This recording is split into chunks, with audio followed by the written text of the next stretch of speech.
In today's episode, the realities of becoming a coach, what nobody tells you before you start.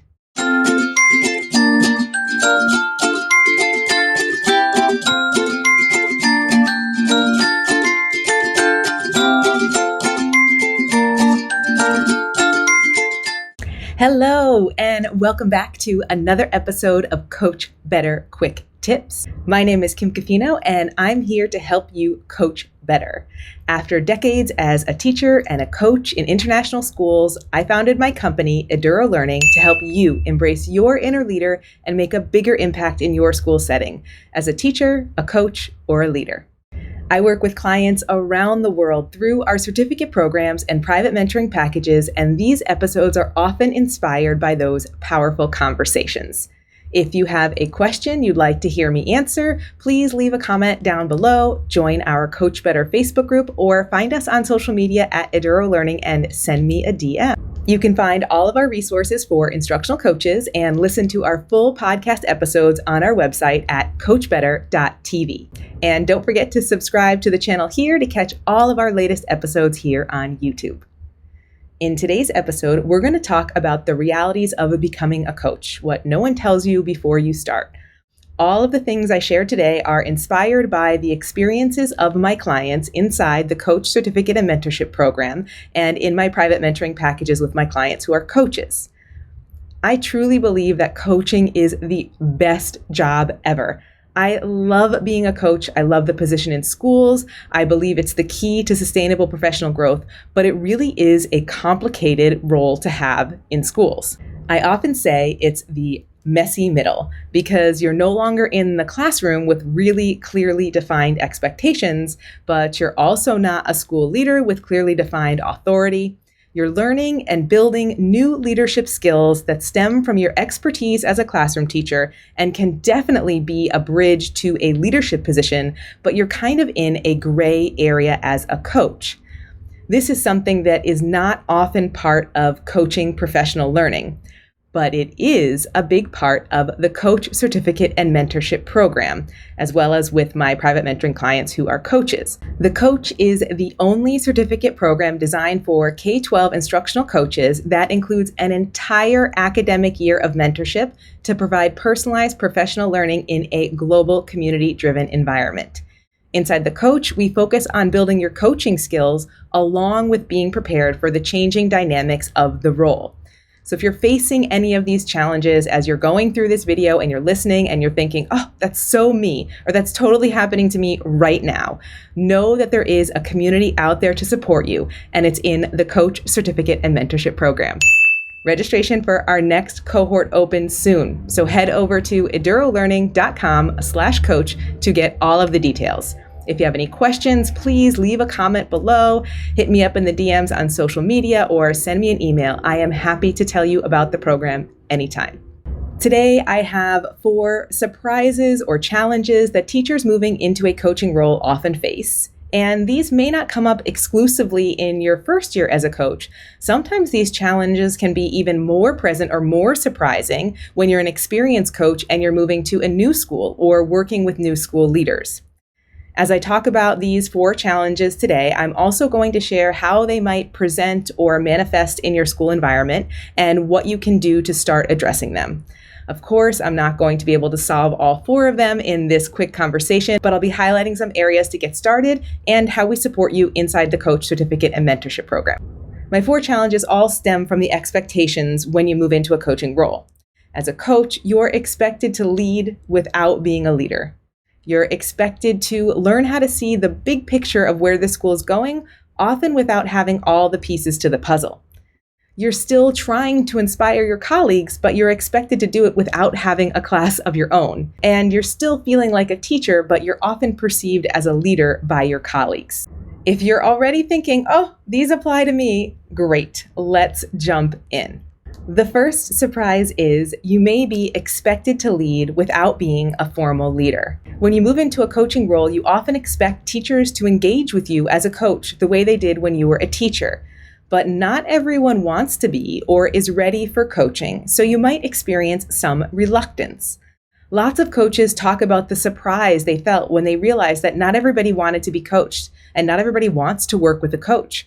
Coaching isn't necessarily perceived in a positive light. So that positive experience you may have had as a peer leader, as a teacher, may not continue. So the expectation is that you're going to lead professional learning, to engage teachers in coaching cycles, to build a growth-minded professional learning culture without any positional power or formal leadership to make that happen. You'll need to learn how to tap into your influential leadership skills. Plus, when you're in a coaching role, you might find that while you're experiencing this surprise that teachers may be reluctant to work with you, your admin may also be surprised, wondering why teachers are not choosing to be coached. If that means they may not be seeing you do as much coaching as they expected you would do, they might start giving you more tasks to fill up your schedule, like subcover or exam supervision or duties, or even worse, they maybe require that teachers be coached because they have a lack of understanding that coaching is non-evaluative and should be invitational. And if your schedule gets filled up with administrative tasks like duties and subcover, that means you have less time to coach, and the cycle just keeps repeating. If admin force teachers to be coached, the reluctance to be coached increases, just in less visible ways, and so the cycle keeps repeating. And now this means you need to lead your school leader to understand how coaching really works. So you have expectation for leadership in two ways: with your colleagues to get them engaged in coaching cycles, and with your school leader to help them understand what you should be doing as a coach. Again, both of those with no positional power or formal leadership authority. This can become really complex. This is one of the biggest challenges that most new coaches face, and it can happen to coaches at all different experience levels. Brand new coaches, coaches working with new or different school leaders, and coaches moving to a new school. All of this means that your expectations of the role may not be aligned with what the school and your colleagues' expectations are. So, how do you solve this problem? The most important thing to do at this point in time is to really clearly define your coaching role for yourself, and then with your school leadership team, and then with your colleagues. You can start with the vision for coaching, and if you don't have one, you might need to start there, and then clearly define what the role of the coach is and is not, and work with your principal to ensure that they're in alignment in this vision. This is one of the things we do very early inside the Coach Certificate and Mentorship program. We believe that with clarity comes purpose. And in phase 1, we'll work together to help you define or refine your role as a coach so that you can clearly articulate your role to your school leaders and your school community. When you have a clearly defined role, everyone has shared expectations and can operate based on those. A challenging part of this process is that you may have to work with your school leaders to align your vision and expectations. I call this coaching up, and these conversations can be intense. It can be scary to essentially tell your boss what your job is and what you need to be able to be successful in your role. But this is essential, both for you to be successful and for your admin team to fully understand the value of the work that you do. We have lots of strategies to support you in doing this inside the coach. And of course, you'll get support from your mentor and the global cohort to help you customize those strategies for your exact school context. Helping others in your school community understand that when you work with a coach, it doesn't mean there's something wrong or there's something you need to fix. It's actually a great opportunity for professional growth, and we all have room to grow. That piece around clarity is very essential early in building a successful coaching role. And it's something we often forget because we have an expectation that everyone understands what we're doing and why we're doing it. And that's not often the case. So if you're struggling to lead without being a formal leader, the first step in solving that problem is finding clarity. The second challenge or surprise is that as a coach, you're often expected to see the big picture of where the school is going, but you don't always have all the pieces. This is really interesting because as a coach, as I mentioned before, you're kind of in that messy middle. You're not in the leadership team and you're not quite a teacher, even though for the most part, you really feel like a teacher. As a coach, you often have new insight into the big picture of what's going on in the school. You might be invited to more meetings with the school leadership team. You might be given the freedom to develop professional learning for teachers. You might be working alongside school leaders to achieve school or division goals. This means you have a much broader understanding of where the school leaders might want teachers and student learning to go. As a coach, you're now looking at professional learning and school goals beyond just your grade level, your department, or even just your classroom. That's a whole new perspective on schools that we don't often have when we're still in the classroom. Now we have to think about what do teachers in other grade levels need, what do teachers in other subject areas need, and how do all these pieces fit together. With that new insight and that new perspective, you might also be noticing that you're not part of all the conversations where these decisions are being made. So you might not know exactly why things are moving in this direction or why the admin wants you to say or do certain things. You're kind of in this hazy middle ground where you're expected to facilitate professional learning and professional growth, but you don't always know the answers to the questions that teachers might ask, or you might be just as confused about certain things as they are. This often makes you, as the coach, the boots on the ground for new initiatives, but you might not have even been part of the planning process. Now you have to navigate these complicated relationships and conversations between teachers and leaders and see both sides. When you're facing that second challenge of seeing the big picture without all the pieces and having to navigate a complicated relationship and communication structure between teachers and school leaders, the solution actually goes back to the same as the previous, which is finding clarity, which is in phase 1 of the Coach Certificate and Mentorship Program. Another piece of clarity that we address inside phase 1 is understanding the vision for coaching in your school and the alignment of your role, how it fits in with school hierarchy, and how it fits in with the work that your school leader is doing. This will help you better understand the expectations of your school leader. And when you have that clarity around the school-wide vision and your place in the structure and the frameworks that are in place for success, you can better articulate your needs to be able to do your job well and meet expectations. When you're clear on the boundaries of communication, you won't be stuck floundering in the messy middle without direction. You'll know what to say, how to say it, and why it's important. The third surprise or challenge you might find is that you're expected to inspire your colleagues without having a class of your own. We always talk about building coaching relationships and how that is key to building a successful coaching culture. That's often because you're expected to inspire and build those relationships without having a classroom of your own to actually do those things, to prove that you know what you're talking about. You need to help teachers understand and see the value of coaching without having your own classroom to demonstrate how powerful it is. This can be really hard for classroom teachers who move into the coaching role but really love the classroom. Sometimes they move into coaching and they think, oh no, now I have to do all the things that I love doing with my kids, but I have to convince another teacher to let me do it with their kids. And that puts so much extra pressure on you because now it's harder to make mistakes. You don't feel like you have a space where you can take risks and try new things. You aren't able to share a proof of concept before you start advocating for a new idea in others' classrooms. You might have to risk doing something new with another teacher and another set of students every single time. That can feel a bit uncomfortable. And teachers often will think that, of course, you can do it because you're the coach, you're the expert. But that doesn't necessarily mean they feel confident doing it in their own classroom. So helping bridge this gap of understanding not only what coaching is and how you can support your colleagues as a coach is part of phase 2 in the Coach Certificate and Mentorship Program, and that's called Finding Consistency. The idea here is to begin working with teachers that are willing to work with you to build trust with those individuals so that you can start showing the success of coaching and build your coaching community beyond the initial people who are ready to be risk takers. You can start thinking about those teachers who may be a little bit more cautious, who may not be as invitational with you as a coach, but who may be curious about what might happen when you come into their classroom. Inside the Coach in Phase 2, we dig really deep into coaching skills, getting you prepared to have successful coaching conversations and to navigate successful coaching cycles. We talk about all sorts of elements of the actual coaching conversation, like paraphrasing, using approachable voice, understanding different states of mind, sentence stems, question starters, different coaching stances, building rapport, all of those pieces of facilitating a good coaching conversation.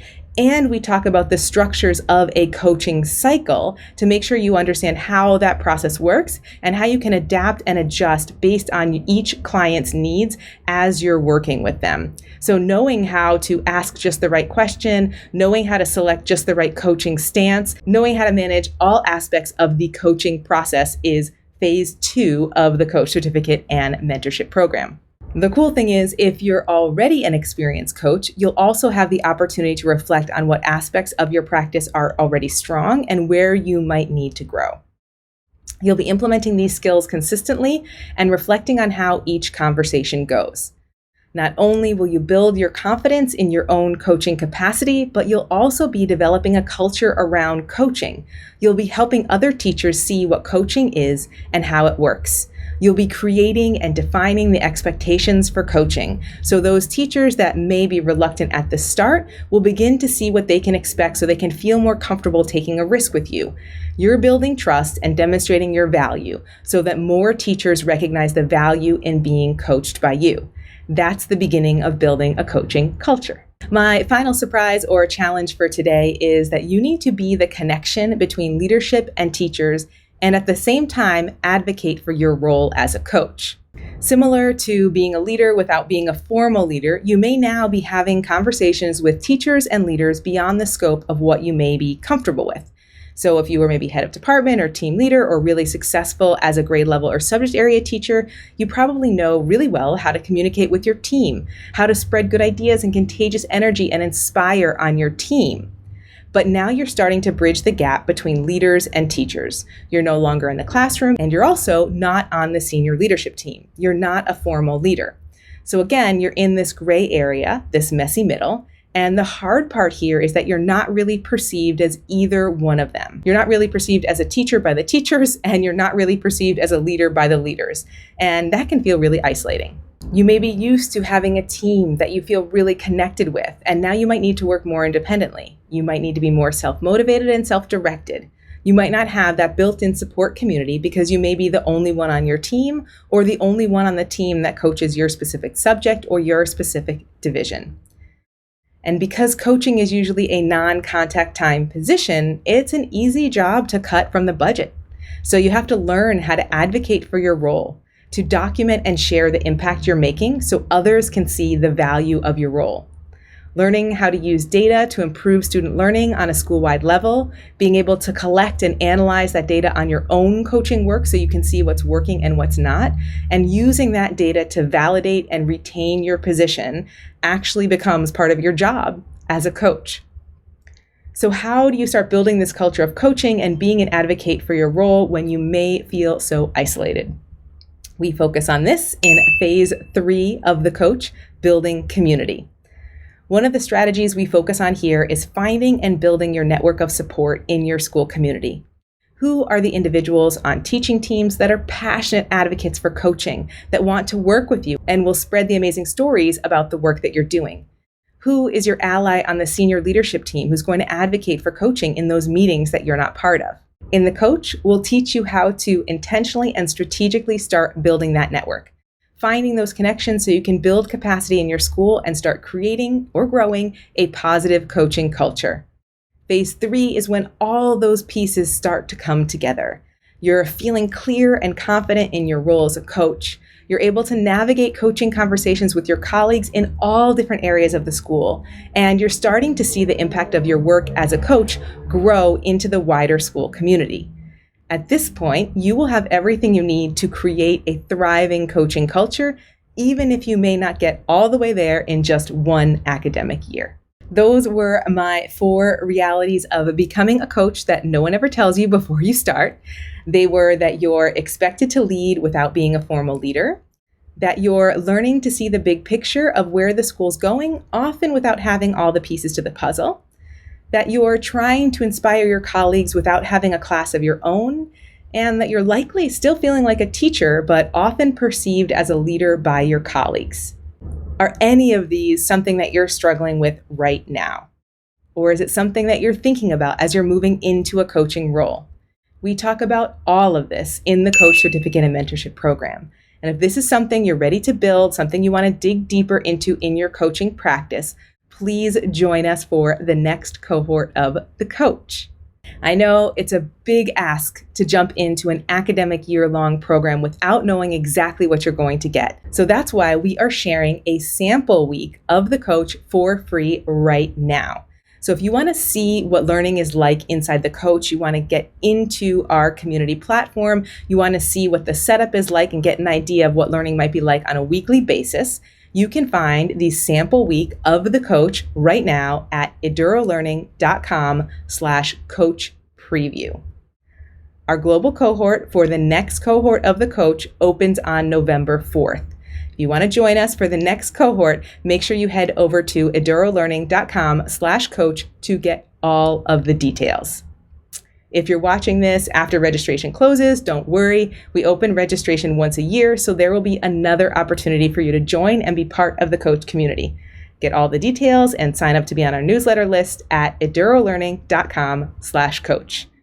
If you're thinking right now, Kim, I got to get into that program. Tell me more about it. Please reach out. Leave a comment below. Join our Coach Better Facebook group. Find us on social media at Eduro Learning and send me a DM. I would love to chat with you and tell you a little bit more about The Coach. I hope this episode was helpful for you, and I will see you next time.